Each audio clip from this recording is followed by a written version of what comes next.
इस वीडियो में हम लोग डिस्कस करेंगे आपके बीकॉम फर्स्ट सेमेस्टर का जो एक पेपर है बिजनेस कम्युनिकेशन के फर्स्ट पेपर, जो आपके प्रीवियस ईयर के पेपर को हम लोग डिस्कस करेंगे।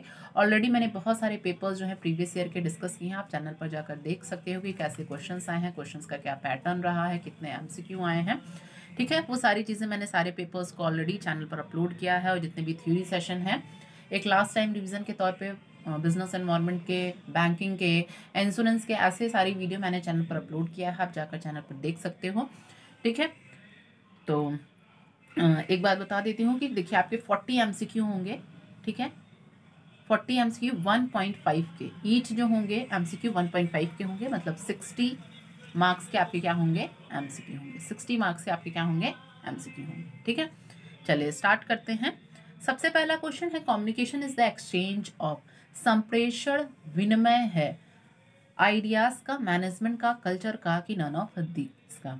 तो कम्युनिकेशन किस चीज का एक्सचेंज है? It is the exchange of ideas, facts. आप लोगों ने डिफिनेशन भी पढ़ी होगी, तो युक्तियों का कम्युनिकेशन किस चीज का, संप्रेषण विनिमय है किस चीज का, आइडियाज का। दैट इज ऑप्शन नंबर ए हो जाएगा बिल्कुल आपका सही।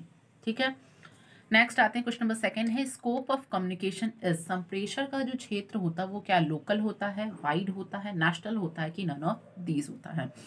तो देखिए जो स्कोप होता है कम्युनिकेशन का वो क्या होता है, व्यापक होता है। That is option number C हो जाएगा बिल्कुल आपका सही। ठीक है, नेक्स्ट है क्वेश्चन नंबर 3 है, in the modern age significance of communication is, आज के युग में संप्रेषण की महत्वता है trade, industry, in all places, की नन ऑफ दिस। तो अगर हम मॉडर्न एज की बात करें, कम्युनिकेशन का जो इंपॉर्टेंस अगर हम देखें, सिग्निफिकेंस कहाँ कहाँ पर है, तो इसका सिग्निफिकेंस आपका सभी जगह पर है। दैट इज ऑप्शन नंबर क्या हो जाएगा, सी आपका बिल्कुल सही हो जाएगा। ठीक है, नेक्स्ट है क्वेश्चन नंबर 4 है, कम्युनिकेशन इज अ, संप्रेषण क्या एक आर्ट है, साइंस है, बोथ है, कि नन ऑफ दीज है। तो कम्युनिकेशन क्या है, कला है, विज्ञान है, दोनों है। तो चौथे का आंसर हो जाएगा ऑप्शन नंबर सी, कला और विज्ञान क्या है, ये दोनों है। नेक्स्ट क्वेश्चन नंबर 5 है, बिजनेस कम्युनिकेशन क्या है, व्यवसायिक जो संप्रेषण है वो 1 वे प्रोसेस है, 2 वे प्रोसेस है, 3 वे प्रोसेस है, कि डिसकंटिन्यूअस प्रोसेस है। तो बिजनेस कम्युनिकेशन जो है वो दो तरफा प्रक्रिया है, एक ये 2 वे प्रोसेस है। दैट इज ऑप्शन नंबर हो जाएगा 5th का बी। ठीक है, कम्युनिकेशन क्या है, यूनिवर्सल है, साइंस है, 3 डायमेंशनल है, कि नन ऑफ दीज है। तो संप्रेषण क्या है, सार्वभौमिक है, विज्ञान है, कि त्रिआयामी है। तो कम्युनिकेशन यहाँ पर क्या है, it is a universal. That is option number ए हो जाएगा बिल्कुल आपका सही। नेक्स्ट क्वेश्चन नंबर 7 है, व्हाट इज कम्युनिकेशन, संप्रेषण क्या है, एक मैनेजरियल प्रोसेस है, एक कंटिन्यूअस प्रोसेस है, it is a 2 way process है, कि ऑल ऑफ दिस। तो कम्युनिकेशन संप्रेषण क्या है, ये मैनेजरियल प्रोसेस भी है, कंटिन्यूअस प्रोसेस भी है, 2 वे प्रोसेस भी है। तो सारे के सारे ऑप्शन क्या हो जाएंगे, ऑल ऑफ दीज यहाँ पर क्या हो जाएगा आपका सही। उपरोक्त सभी के सभी जो हैं वो सही हो जाएंगे। ठीक है, नेक्स्ट क्वेश्चन नंबर 8 है, 4 एस ऑफ कम्युनिकेशन, संप्रेषण के 4 एस हैं, वो कौन कौन से हैं, शॉर्टनेस, सिंप्लिसिटी, स्ट्रेंथ, की sincerity. B schooling, speech, spread, की सिंप्लिसिटी। सी है सिंप्लिसिटी, स्पीच, साइंटिफिक, की सोशल। और की डी सिंप्लिसिटी, स्पीच, स्पेक्ट्रम, की सोशल। तो यहाँ 4 एस ऑफ कम्युनिकेशन कौन कौन से हो जाएंगे, तो सबसे पहला होगा शॉर्टनेस, फिर सिंप्लिसिटी, स्ट्रेंथ, फिर क्या हो जाएगा, सिंसियरिटी। तो ऑप्शन नंबर पहला हो जाएगा इसका सही। एक मिनट, टिक नहीं हो पा रहा है, कुछ इशू हो गया है। ठीक है, नेक्स्ट क्वेश्चन नंबर 9 है, which of the following classification is on the basis of organizational relation, इसमें से कौन सा वर्गीकरण जो है संगठनात्मक संबंधों के आधार पर किया गया है। ऑर्गेनाइजेशनल रिलेशन, फिर formal and informal, verbal and non verbal, written, की ओरल, की वर्टिकल एंड हॉरिजेंटल। तो इसमें से कौन सा क्लासिफिकेशन ऑर्गेनाइजेशनल रिलेशंस पर आधार किया गया है, क्लासीफाई किया गया है। तो यहाँ पर 9 का आंसर हो जाएगा, that is formal and informal. क्या हो जाएगा, फॉर्मल और इनफॉर्मल हो जाएगा। नेक्स्ट क्वेश्चन नंबर 10 है, which of the following type is not included in the classification of flow, निम्न में से कौन सा विभाजन प्रवाह के वर्गीकरण में शामिल नहीं होता है, वर्टिकल, हॉरिजॉन्टल, डायगोनल, की नॉन वर्बल। तो 10 का आंसर हो जाएगा ऑप्शन नंबर डी हो जाएगा, क्या हो जाएगा, that is non verbal. Next question number 11 है which of the following is not a media of oral communication. इसमें से कौन सा माध्यम मौखिक संप्रेषण नहीं है? Radio broadcasting, TV transmission, interview की क्वेश्चनरीज। तो 11 का आंसर हो जाएगा option number D, questionnaires, that is option number D हो जाएगा बिल्कुल आपका सही। नेक्स्ट क्वेश्चन नंबर 12 है मैसेज इज द, संदेश जो होते हैं वो क्या होते हैं? रॉ होते हैं, स्ट्रक्चरल होते हैं, इनकोडेड होते हैं कि नन ऑफ दीज? तो मैसेज जो होते हैं आपके क्या हो जाएंगे यहाँ पर? दैट इज इनकोडेड होते हैं, संकेतीकृत होते हैं, ऑप्शन नंबर सी हो जाएगा। नेक्स्ट क्वेश्चन नंबर 13 है the response received to a message. कोई भी संदेश है, जब हम उसको क्या करते हैं, उसका रिस्पॉन्स देते हैं, संदेश के परिप्रेक्ष्य में जो प्राप्त प्रतिक्रिया होती है उसे हम क्या कहते हैं? इनकोडिंग कहते हैं, चैनल कहते हैं, फीडबैक कहते हैं कि नन ऑफ दीज कहते हैं? तो जो भी मैसेज आता है उसका जब हम रिस्पॉन्स देते हैं तो उसे हम क्या बोलते हैं? फीडबैक बोलते हैं, प्रतिपुष्टि बोलते हैं, that is option number C. Already मैंने बिजनेस कम्युनिकेशन पर कंप्लीट आपके सिलेबस के कंप्लीट थ्योरी सेशन मैंने चैनल पर अपलोड किया है, वहां से भी आप जाकर देख सकते हो सारी चीजें। नेक्स्ट क्वेश्चन नंबर 14 की बात करें, इन एरिस्टोटल मॉडल, अगर हम एरिस्टोटल मॉडल की बात करें तो जो कम्युनिकेशन है वो उसको कितने पार्ट्स में डिवाइड किया गया है? ठीक है, 2, 3, 4 की 5। तो इन अगर हम एरिस्टोटल मॉडल ऑफ कम्युनिकेशन की बात करें तो इसको डिवाइड किया गया है कितने? 5 पार्ट्स में डिवाइड किया गया है। ठीक है, नेक्स्ट क्वेश्चन नंबर 15 है how many parts of Murphy model are these? 8, 6, 5, 4। Murphy प्रतिमान के कितने अंग हैं? तो कितने अंग हो जाए हैं इनके? That is option number C हो जाएंगे। टोटल कितने हैं? 6। कितने पार्ट्स हैं? मॉडल 6 मॉडल हैं। नेक्स्ट क्वेश्चन नंबर 16 है pride model of effective communication is given by. प्रभावपूर्ण संप्रेषण का जो प्राइड प्रतिमान किसके द्वारा दिया गया है? वर्धमान की, फ्लोड जेम्स जे की, फिलिप मॉर्गन की, नन ऑफ दी अब?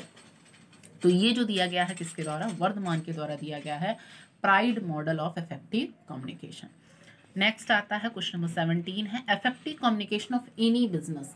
प्रभावपूर्ण संप्रेषण किसी व्यवसाय का क्या होता है? लाइफ ब्लड होता है, इफेक्टिव लिसनिंग होता है, प्राउडनेस होता है कि नन ऑफ दीज? तो इफेक्टिव कम्युनिकेशन किसी भी बिजनेस का यहाँ पर क्या होता है? यहाँ पर क्या होता है? लाइफ ब्लड होता है, जीवन रक्त होता है। Next question number 18 communication theory propounded in. Communist संप्रेषण सिद्धांत का जो प्रतिपादन है वो कब हुआ है? 1917 में, 1950 में, 1916 में कि 1920 में?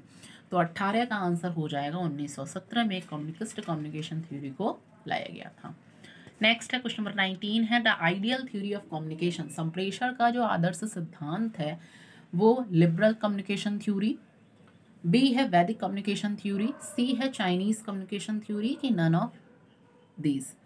तो 19 का आंसर हो जाएगा यहाँ आपका ऑप्शन नंबर ए, liberal communication theory. Next question number 20 है the oldest theory of communication. सबसे प्राचीन सिद्धांत की अगर हम बात करें तो कौन सा सिद्धांत है? वैदिक theory, Christian theory, Islamic theory की चाइनीज थ्योरी? सबसे ओल्डेस्ट थ्योरी ऑफ कम्युनिकेशन की बात यहाँ पर कही गई है तो 20 का आंसर हो जाएगा, दैट इज ऑप्शन नंबर ए, वैदिक थ्योरी, वैदिक सिद्धांत। Next question number 21 who is famous for its communication policy. निम्न में से कौन अपनी संप्रेषण नीति के लिए प्रसिद्ध है? मुंबई, अमेरिका, जापान की चाइना? तो 21 का आंसर हो जाएगा जापान जो है वो क्या है? It is the famous for the communication policy. संप्रेषण नीति के लिए क्या है? जापान प्रसिद्ध है। नेक्स्ट क्वेश्चन नंबर 22 है वैदिक communication theory is popular in. वैदिक जो संप्रेषण सिद्धांत है कहाँ पर प्रचलित है? इंडिया में, चाइना में, पाकिस्तान में कि अमेरिका में? तो 22 का आंसर हो जाएगा यहाँ पर option number A, it is the famous in the popular in the India. ठीक है, नेक्स्ट क्वेश्चन नंबर 23 है basis of Britain communication process. Britain की जो संप्रेषण प्रक्रिया का आधार क्या है? क्रिश्चियन थ्योरी है, वैदिक थ्योरी है, कम्युनिस्ट थ्योरी है कि नन ऑफ दीज है? तो 23 का आंसर हो जाएगा that is Christian theory, option number A. Next question number 24 है मैसेज जो सूचना होता है वो क्या मीनिंगफुल होता है, कॉम्पाइल होता है, यूजलेस होता है कि नन ऑफ दीज होता है? तो जो मैसेज होता है वो क्या होना चाहिए? मीनिंगफुल होना चाहिए, अर्थपूर्ण होना चाहिए, that is option number A. Next question number 25 है इन मैथमेटिकल थ्योरी ऑफ इंफॉर्मेशन की बात करें, मैसेज को किसके द्वारा कैलकुलेट किया जाता है? सूचना के गणितीय सिद्धांत में संदेश में मापा जाता है? बिट में, फिट में, सिट में कि इंचेस में? तो 25 का यहाँ पर आंसर हो जाएगा, उसको मेजर किया जाता है बिट में। ऑप्शन नंबर ए हो जाएगा आपका सही। नेक्स्ट क्वेश्चन नंबर 26 है फॉर्म्स ऑफ ओरल प्रेजेंटेशन। मौखिक प्रस्तुतिकरण के कितने प्रारूप होते हैं? 1, 5, 2 की नन ऑफ दिस। तो फॉर्म ऑफ ओरल प्रेजेंटेशन की बात करें तो यहाँ पर कितने तरह के होते हैं? 2 तरीके के होते हैं, इसलिए सी ऑप्शन हो जाएगा सही। नेक्स्ट क्वेश्चन नंबर 27 है जो सेमेंटिक प्रॉब्लम होते हैं वो किससे रिलेट करते हैं? शाब्दिक जो कठिनाइयाँ होती हैं वो किससे संबंधित होती हैं? बैडली एक्सप्रेस्ड मैसेज से, meaning associated with the word से, कि इंटेंशन ऑफ द स्पीकर से, कि डी नन ऑफ दीज से। तो सेमेंटिक जो प्रॉब्लम्स होती हैं वो अस्पष्ट व्यक्त संदेश से रिलेटेड होती हैं, बैडली एक्सप्रेस्ड मैसेज से, इसलिए 27 का आंसर हो जाएगा A. Faulty translation related to. त्रुटिपूर्ण अनुवाद किससे संबंधित होता है? सेमेंटिक बैरियर से, फिजिकल बैरियर से, इमोशनल बैरियर से, कि नन ऑफ दीज से। तो फॉल्टी जो ट्रांसलेशन होता है वो रिलेटेड होता है यहाँ आपका 28 का आंसर हो जाएगा, that is your semantic barrier से। नेक्स्ट क्वेश्चन नंबर 29 है ड्यूपिटेटरी रिलेशन रिलेटेड टू। प्रतीकात्मक संबंध जो है किससे रिलेटेड होता है? फिजिकल बैरियर से, पर्सनल बैरियर से, ऑर्गेनाइजेशनल बैरियर से, कि नन ऑफ दीज से। तो रिप्यूटेटरी जो रिलेशन होता है वो आपका रिलेटेड होता है ऑर्गेनाइजेशनल संगठनात्मक अवरोध से, option number C. Next 30 number immature evolution. Immature evolution किससे रिलेट करता है? इमोशनल एटीट्यूड से, नॉइज से, परसेप्शनल बैरियर से, कि नन ऑफ दीज से। तो अनमैच्योर इवोल्यूशन रिलेट करता है आपका किससे? इमोशनल एटीट्यूड से, दैट इज भावनात्मक दृष्टिकोण से। नेक्स्ट क्वेश्चन नंबर 31 है body language which related to. शारीरिक जो भाषा होती है वो किससे रिलेटेड होती है? पर्सनल बैरियर से, हेलो इफेक्ट से, इंस्पिरेशन से, कि नन ऑफ दीज से। तो जो बॉडी लैंग्वेज होती है, जो शारीरिक भाषा होती है वो आपके किससे संबंधित होती है? पर्सनल बैरियर से, व्यक्तिगत अवरोध से। नेक्स्ट है 32 विच of the following is a form of body language. इसमें से कौन सा शारीरिक भाषा का प्रारूप है? पैरा लैंग्वेज, सिंग लैंग्वेज, प्रॉक्सिमिक साइलेंस। तो कौन सा एक बॉडी लैंग्वेज का फॉर्म पूछा है? तो 32 का आंसर हो जाएगा चुप्पी। साइलेंस जो है वो एक किसका बॉडी लैंग्वेज का फॉर्म है। नेक्स्ट 33 है which of the following is not the form of body language. कौन सा शारीरिक भाषा का स्वरूप नहीं है? Facial expression, eye contact, gestures, की ओरल। कौन सा शारीरिक भाषा का स्वरूप नहीं है? तो मौखिक जो हो जाएगा, ओरल जो है वो एक तरह का क्या है? बॉडी लैंग्वेज का फॉर्म नहीं है, तो डी ऑप्शन हो जाएगा सही। नेक्स्ट क्वेश्चन नंबर 34 है how many forms of a body language. Body language के कितने फॉर्म्स होते हैं? 1, 7, 3 की 5। तो कितने होते हैं? आपका ऑप्शन हो जाएगा यहाँ पर 7 तरीके के बॉडी लैंग्वेज के फॉर्म्स होते हैं। नेक्स्ट है which of the following is a form of proxemics. इसमें से कौन सा प्रॉक्सिमिक्स का फॉर्म है? Bodily contact, eye contact, appearance की सराउंडिंग। तो 35 का आंसर हो जाएगा option number D, that is परिवेश। नेक्स्ट 36 है बॉडी लैंग्वेज। शारीरिक जो भाषा है वो क्या है? स्ट्रक्चर्ड है, फेक्ड है, इनवॉलेंट्री है, कि नन ऑफ दीज है। तो बॉडी लैंग्वेज जो है वो एक तरह का क्या है आपका? वो आपका एक तरह का क्या है? स्ट्रक्चर्ड, ऑप्शन नंबर ए संचित। Next 37 which one is the aspect of non verbal communication. कौन सा अशाब्दिक संप्रेषण का क्या है? एक्सपेक्ट है? Body language, para language, sign language, की ऑल ऑफ दीज।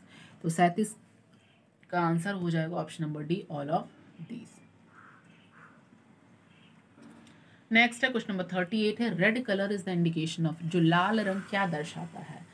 एग्जाइटीज, चीयर्स, कोज, की डिप्रेसेस। तो रेड कलर किस चीज का इंडिकेशन होता है? तो red colour is the indication of excite, that is option number A. Next है 39 है नॉन वर्बल कम्युनिकेशन क्या रिप्रेजेंट करता? अशाब्दिक संप्रेषण के अंतर्गत क्या क्या चीज़ें आती हैं? साइन, सिग्नल्स, इंडिकेशंस, की ऑल ऑफ दीज। तो नॉन वर्बल कम्युनिकेशन की चीज़ें क्या क्या चीज़ें उसके अंतर्गत आती हैं? तो सारी की सारी चीज़ें आती हैं, साइन भी आता है, सिग्नल्स भी, इंडिकेशन भी। तो ऑप्शन नंबर डी हो जाएगा आपका सही। लास्ट क्वेश्चन को देखते हैं। क्वेश्चन नंबर 40 है which of the following is not a form of body language. इसमें से कौन सा शारीरिक भाषा का रूप नहीं है? फेशियल एक्सप्रेशन, गेस्चर्स, अपीयरेंस, के रिटन। तो 40 का आंसर हो जाएगा, that is option number D, written. ठीक है, तो ये आपके टोटल 40 क्वेश्चंस पूछे जाते हैं। ठीक है, मैंने सारे ऑलरेडी बहुत सारे पेपर्स के एमसीक्यू प्रीवियस ईयर के प्लस जो भी एक्सपेक्टेड एमसीक्यू हो वो भी चैनल पर अपलोड किए हैं, वो आप जाकर देख सकते हो। Business environment, banking and insurance के वीडियो अच्छा लगा हो तो प्लीज़ वीडियो को आप लाइक करें, शेयर करें, एंड चैनल को अभी तक आपने सब्सक्राइब नहीं किया है तो सब्सक्राइब कर लें, क्योंकि जितने भी लोग सेमेस्टर पेपर देने वाले हैं, जितने भी important theory session, MCQ, previous year, सारी चीज़ें आपको यहाँ पर मिलेंगी।